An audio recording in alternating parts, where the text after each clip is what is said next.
Hello, আসসালামু আলাইকুম। কি খোঁজ খবর? আপনারা সবাই ভালো আছেন? আমি ভালো আছি আলহামদুলিল্লাহ।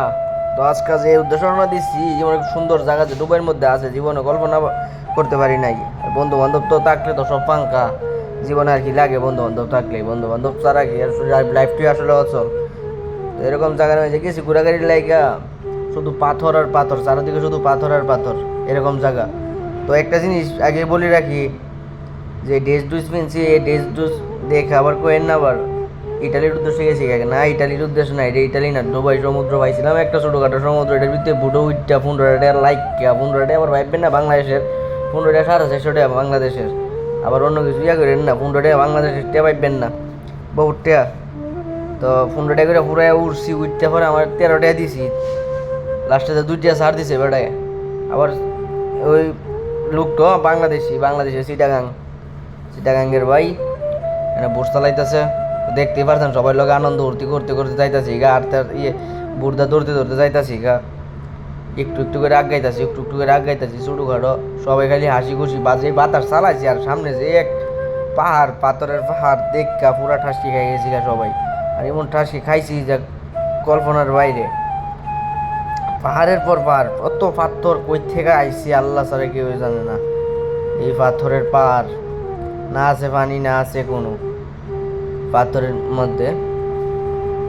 আর এটা দেখতেছেন বিভিন্ন দেশের বিভিন্ন লোক, ইন্ডিয়ান, পাকিস্তানি, নেপালি যা আছে সব লয়ে গেছি আজকে বন্ধু বান্ধব বানায়। কারণ একসাথে চাকরি টাকরি করি, বছরে একটা দিন পাইছিলাম ঈদের পরের দিন, এটা গেছিলাম ঘোরা গাড়ি। তো এটা ওয়ানের ভিডিও না, আগের ভিডিও, এটা আবার পাইছি, পাই আবার দিছি আপনাদের মধ্যে দেখতেন হালকা পাতলা আমরা কি করি প্রবাসে আয়া।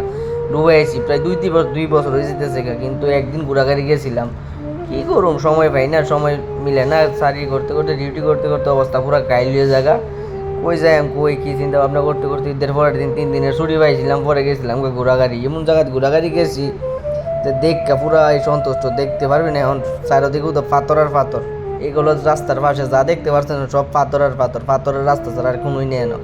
এই রাস্তার ভিত্তে পাথর কাইটা রাস্তাটা বানাইছে, যে একটা ইয়া কঠিন একটা রাস্তা হয়েছে, আর মাঝে মধ্যে কান টান তপ্ত হয়ে জায়গা পুরা, এরকম একটা রাস্তা হয়েছে যে এই দুবাইয়ের রাস্তাটা। আর এর ভিতরেই দুবাইয়েররা, পাকিস্তানিরা গটর বাইন্দা উড়া দৌড়া থাকা শুরু করে দিয়েছে। মানে মাঝে মাঝে কল্পনা করা শুরু করছিলাম এটার ভিতরে দেখবে একটা গটরি বাইন্দা বই থাকতারি, বন্ধু বান্ধব খালি ঘোরাঘাড়ি করো, আর কোনো না। আর বিয়া তো টিয়া তো করতাম না। আর এই পাথর কাটা রাস্তাটা করার পরে দেখলাম যে উপরে তো নিচে যা, নিচে তো উপরে যা। আর কান পুরো এই কান দিয়ে কোনো শব্দ পৌঁছাতেই পারে না, এরকম একটা ইয়া, মানে যেটা তবদা হয়ে যায় আর কি। বাংলা আমরা যে আঞ্চলিক ভাষা বেশি কথা কইতে পারি না আর কি, বুঝছেন না? অত কথা কইতে পারি না, হালকা পাতলা যে ধরে কইতাছি বুঝতেছি না, আমি নিজেরটা নিজে হই। তো আপনার হালকা পাতলা বুঝিয়ে নিন, সমস্যা নেই, বুঝছেন না? উদা পাথর, উঁচা নিচা রাস্তা, এই পাথর কাটিয়া এন্দা রাস্তা বানাই থই দিছে, কোনো নাই সাইডে বাইডে বাড়ি নাই, না আছে কোনো। কিয়ার লেগে রাস্তা বানাইছে, দুবাই সরকারের তেল আছে, তেল পুরাইবার লেগে, গাড়িটি চলার লেগে এই রাস্তাটা বানাই থই দিছে। এন্দা হেন্দা সিফাদা সাফাদা